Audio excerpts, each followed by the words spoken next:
everybody. It is now 1 o'clock, so we are going to go ahead and get started with our program here today. Just want to introduce myself in case you haven't seen me do one of these before. My name is Mandy Broderick. I'm the Family and Consumer Sciences Agent for the University of Kentucky Extension Office in Lewis County. So over the past few weeks, I've been demonstrating some of our plated up Kentucky Proud recipes.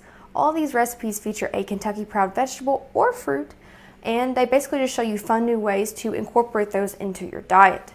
So today we are talking about tomatoes and watermelon. And I know what you're thinking. What in the world are we going to be making that these two things could possibly go together?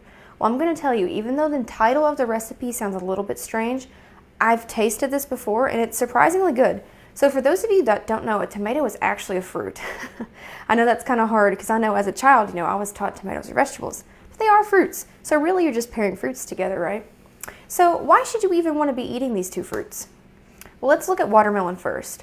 So watermelon is low in fat, low in calories, and cholesterol free. And that's going to be really the truth for all of your fruits and vegetables.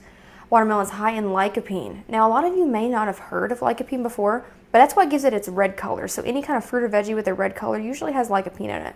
Those are actually antioxidants, so they're going to boost your immune system. And it also has vitamin C, which is going to heal your cuts, give you healthy teeth and gums, and it's also going to help out with that immune system. Hydration. So I don't know about you, but there is absolutely nothing that is as satisfying as a cold piece of watermelon on a hot summer day.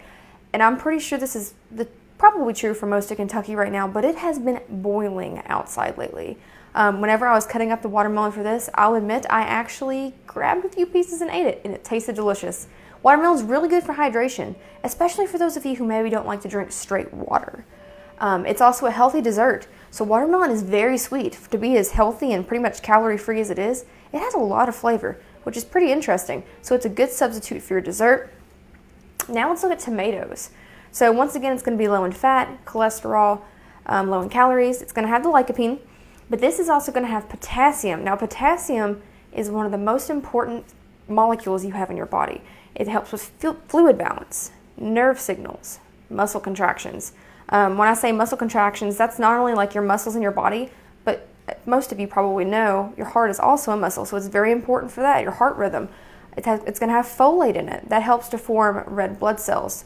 I mentioned this last week and I'll mention it again. Folate is really important for when you're pregnant for that reason. Vitamin K, it's going to help with blood clotting. And vitamin C, which is once again going to heal the cuts, healthy teeth and gums, and it's going to boost your immune system. So what are we making that has both of these ingredients? Well, today is July the 30th, so if you look down here at the end of our July calendar, you are going to see on the 30th, watermelon tomato salad. Now, like I said before, I know this sounds kind of strange, but it actually is pretty good. So let's look at our ingredients here. We have 5 cups of seeded watermelon cubes cut into 3/4 inch cubes, 3 cups of cubed tomatoes cut into 3/4 inch cubes, a 1/4 teaspoon of salt, 1 small red onion, quartered and thinly sliced, a 1/4 cup of red wine vinegar, 2 tablespoons of extra virgin olive oil, 1 teaspoon of black pepper, and 6 lettuce leaves. So let's just glance through the directions here before we really get started cooking it here. We're not really cooking, but preparing it, I guess I should say. So we're going to combine the watermelon tomatoes in a large bowl, and remember those are cut up into little 3/4 inch cubes. So those aren't big hunks of watermelon. I know that it takes extra time to cut those into those teeny tiny little cubes, but whenever you're making this salad, you don't want those huge pieces. You want it to be like little bite size, and you want it to mix together good. So make sure you cut it up tiny. After we put both of those in a large bowl, we're going to sprinkle it with salt, toss it to coat, and let it stand 15 minutes. Now for the sake of this being a live video, today I'm not going to let it stand for 15 minutes. I just don't want to stand here for 15 minutes while you all watch salt sit on watermelon and tomatoes. So I'm going to skip through that. After that, we're going to stir in onion, vinegar, and oil. Then we're going to cover and chill for 2 hours. Now, whenever you're done making this, you're probably thinking, how on earth do I even really eat this? So you can do it one of 2 ways. You could just eat it with a fork straight, kind of like any salad, or you could serve it on chilled lettuce leaves. So that's actually going to be a really good way to eat this. You can also sprinkle it. The black pepper on there is for taste. So if you like things to taste peppery, go for it. If not, leave it out.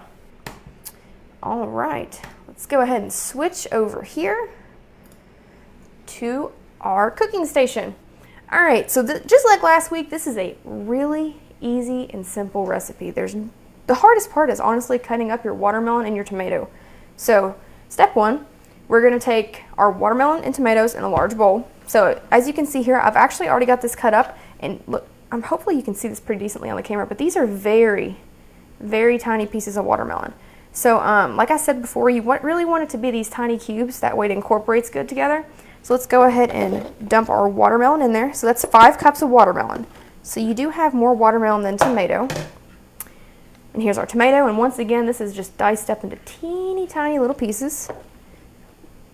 So let's go ahead and dump that in there. Now I am going to stir this. Honestly, the only reason I'm doing it is so that way the salt, when I sprinkle it on here, it kind of gets all over the watermelon and the tomato instead of just the tomato that I dumped on top just now. You can actually barely tell which pieces are the watermelon and which pieces are the tomato. Like when you look at this, it's kind of funny. All right, so we have that in there. Next up, we're going to sprinkle it with that salt. And with the salt, let me look at my recipe here. It was 1/4 of a teaspoon, so that is not a lot of salt. So in case you don't have one of these at home, this is actually a very tiny measuring spoon. It's really just about a pinch of salt. A lot of times you'll just see a recipe call for a pinch. Luckily, I do have a 1/4 teaspoon here, so we're going to use it. And I'm going to try my best not to dump out too much. It would almost be easier just to do the pinch of salt instead of trying to not spill it over that. But there's our salt right there. And I'm just going to go ahead and kind of evenly sprinkle over this. There we go. So for those of you who like salted watermelon, I know a lot of people like to eat it that way, this actually might be a really good recipe for you to try. Okay. Now, like I said, it does say toss to coat. I'm just going to stir it. I have the lid over there. But since we're not actually going to be letting this sit for 15 minutes, now in real life, please do that. It's going to help give your salad some more flavor before you start mixing everything else in there. But like I said, for the sake of the live video, we're not going to stay in here for 15 minutes. We're going to go ahead and get it done. So we're going to pretend 15 minutes have passed. All right. After your 15 minutes are up, you're then going to stir in your red onion. Now, red onion's pretty strong. I've actually already got this diced up because I figured nobody wanted to see me cry cutting up a red onion on camera. Red onions just always get me. I don't know what it is. But we're going to go ahead and stir in the red onion. It smells so good. It almost has like a salsa kind of scent to it. Like I'm smelling like the tomatoes and the onions. All right. Next up is the vinegar. So I actually thought that I had red wine vinegar here at home. Turns out I did not, but I had the next best thing, white wine vinegar. So that really shouldn't change the taste too much. I didn't think it was worth running out to the store and buying more vinegar for. So we're going to go ahead and measure out 1/4 cup of that. Now I mentioned this in the first Facebook Live that I did a couple weeks ago, but whenever you're doing liquids, you always want to make sure that you're using a liquid measuring cup.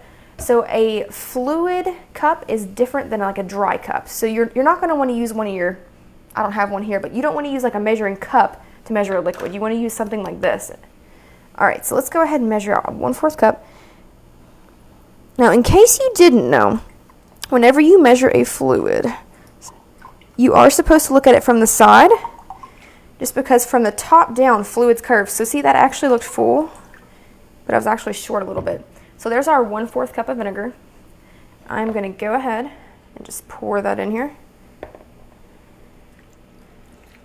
But if you don't look at it from the side, you're actually probably shorting yourself fluid whenever you're cooking. Okay, so we have our onion, our vinegar. Next up is our oil. So we need 2 tablespoons of extra virgin olive oil. So I'm going to go ahead and grab that here. I just have a pretty standard bottle of olive oil here. I'm going to go ahead and measure out 2 tablespoons. So there's 1. And there is 2. All right. So we have our onion, our vinegar, and our oil added into our mixture here. And then we are going to sprinkle just with black pepper to taste. So this is actually something you're not really going to want to do at this point. That's something you could do like after you scoop it out onto your plate or scoop it out onto your lettuce leaves. You could go ahead and sprinkle that on there. It's really just according to your taste. This honestly smells like a salsa, is really the best way I could describe it. Which most of the ingredients you would also find in salsa. We've got the red onions, the tomatoes, we've got some vinegar. So it's really not too surprising. All right, so after this, it's actually best to go ahead and cover this and let it chill for 2 hours. Basically what that is going to do is it's going to let all that vinegar and that oil and all that different flavor we just added to it really soak into your watermelon and your tomato. And that's going to change the flavor of it quite a bit. If you were to eat it right now, it would probably be okay, but it's going to taste a lot better after it's sat for a while. Okay, so then like I mentioned earlier, in case you weren't here, if you're wondering how on earth do I eat this, well, one, you can just scoop it out onto a plate just like this, right? You could just eat it with a fork, nothing too complicated. The way that it's actually recommended to be served on the recipe card is to eat it on lettuce leaves. So I do think that would actually be a really refreshing snack for a hot summer day. Okay, and I do believe that was the last step. So there's the cover and chill for 2 hours and serve on lettuce leaves if desired. So with that out of the way, does anybody have any questions? You all are usually pretty quiet, which makes my job easy. I'm not complaining. Watching. I'm glad to know that you're watching. Okay. Well, I'll keep kind of glancing down there, but just in case you have any, go ahead and post those sooner rather than later. If you have some, when you're watching this video after it's live, go ahead and post it. We still see those comments, so we can answer them after the video as well. But I'm going to go ahead and post this in the comments right here. This is the recipe for the watermelon tomato salad. And much like the last 2 weeks, I am going to ask you all for a small favor. Nothing too hard. An extension, if you've never been to one of our programs before, we evaluate absolutely everything under the sun. And this is no different. Even though it's live on Facebook, I still want to evaluate it.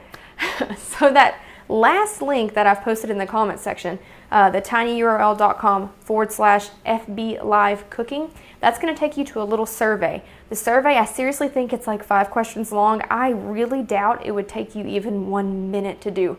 Basically what that survey does is it lets you tell me what you liked about this, what you didn't like about this, if you want to see this again in the future, just really anything. I do look at it. You're not going to hurt my feelings. The only way that I can make this better is if you tell me what you like and you don't like. So feel free, if you've got the time, go ahead and click on that. Go ahead and fill it out. I'd appreciate it. All right, but it doesn't look like anyone else has any questions.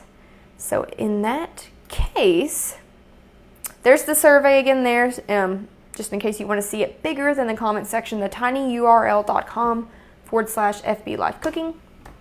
But I want to thank you for attending. This actually was the last session that I have planned for now. I had done this once back in the fall, I think about 2 years ago, and then I brought it back now since a lot of us are remote working due to the coronavirus. So I don't know, maybe I'll do it again in a couple months. I like doing it. Hopefully, you all like watching it, but I do enjoy it. So thank you for attending. If anyone has any questions, even beyond, the watermelon tomato salad, my contact information is right here. I'll leave it up for about 1 minute after I end here. But yeah, feel free to contact me with any questions you might have related to family and consumer sciences. All right, thank you for watching. I'm going to go ahead and wrap up, and I will see you all again soon. Bye.